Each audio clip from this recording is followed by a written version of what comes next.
Are smartphones here to stay? ASUS is betting they will stick around with the new Zenfone 8, its new mid-range flagship billed as the ultimate compact Android phone. Hi everyone, I'm Serena and I've been using this phone, the Zenfone 8, which ASUS just launched for maybe a week now. So I'm going to do a review video on this, and I'm going to start off by covering the design, then move on to display, the camera, battery and performance, then wrap up with an overall summary on the device. Now this phone should be releasing in Europe soon if it hasn't already, and it will start at 599 euros. A US launch is also in the cards, but pricing there might vary from $599 to $799, though that price is not confirmed.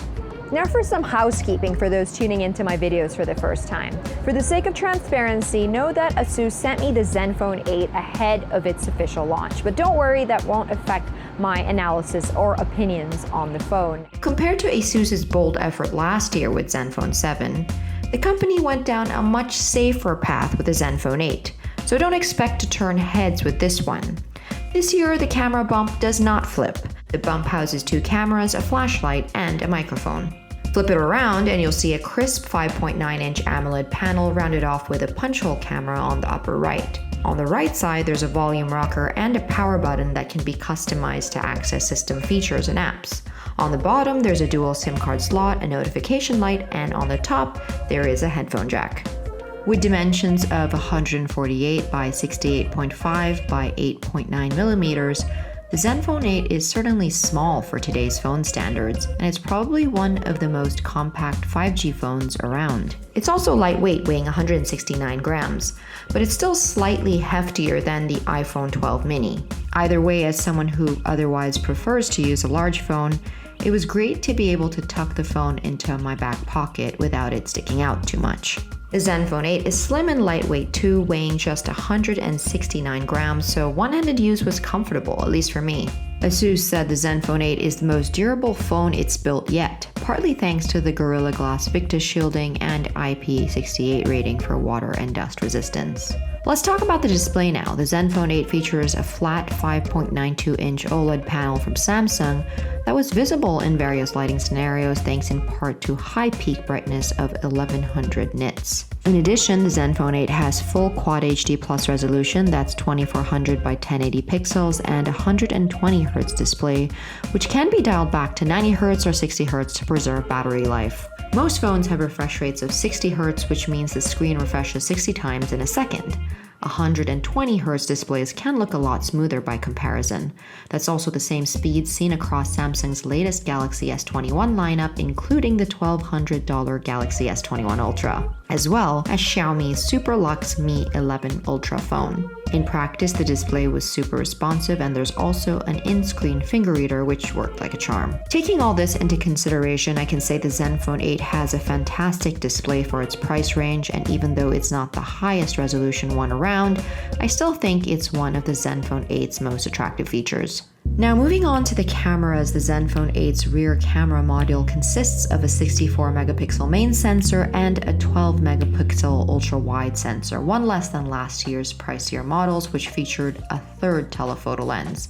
In front, there's a 12 megapixel selfie shooter. In general, the rear cameras produce solid images whether I was clicking away in bright, indoor, and even dark environments. Because there is no telephoto camera on this device, know that all zoom is digital, and that the digital zoom maxes out at 8 times.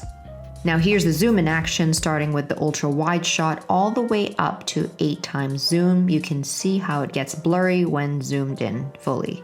Now for some shots at night. These are pictures of Hong Kong's iconic skyline. I think the photos look pretty good, but they aren't true to life. The sky was gray, but as you can see on the photo, the sensors captured a bluish sky. I don't really mind it because I was happy with the end result. Now for selfies, the front-facing camera struggled to capture detail in lower light environments. Sometimes images turned out whitish, like this one. I'm not a selfie aficionado, so I don't mind, but for reference, take a look at the same picture. It's much warmer, and this one was taken with 2018's iPhone XS Max.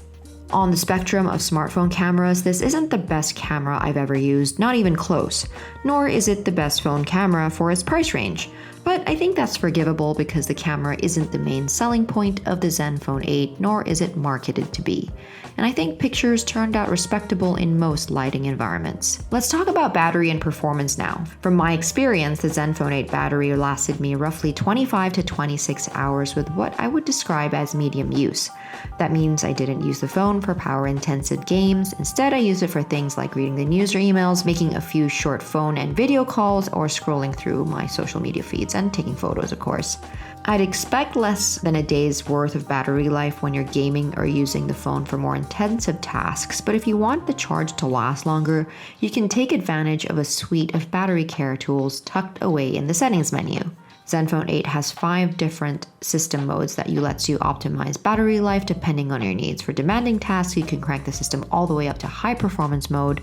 When juice is running low, the phone intelligently switched to ultra durable mode to preserve as much power as possible. When I eventually ran out of juice, I used the bundled 33-watt charger to replenish the 4000 mAh battery. It took about an hour and 20 minutes to hit a full charge, but I needed just 30 minutes for the battery to get refilled more than halfway. Powering the Zenfone 8 is the top-of-the-line Qualcomm Snapdragon 888 chip, along with 8 gigs or 16 gigs of RAM in the most expensive model with 256 gigs of storage. The pricier Samsung Galaxy S21 Ultra also has 16 gigs of RAM.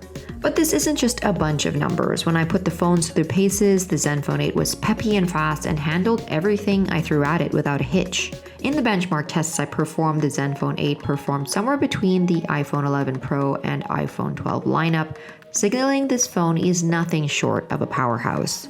I wasn't able to get an overall score for 3D Slingshot Unlimited, which didn't output an overall score because the phone was apparently too powerful.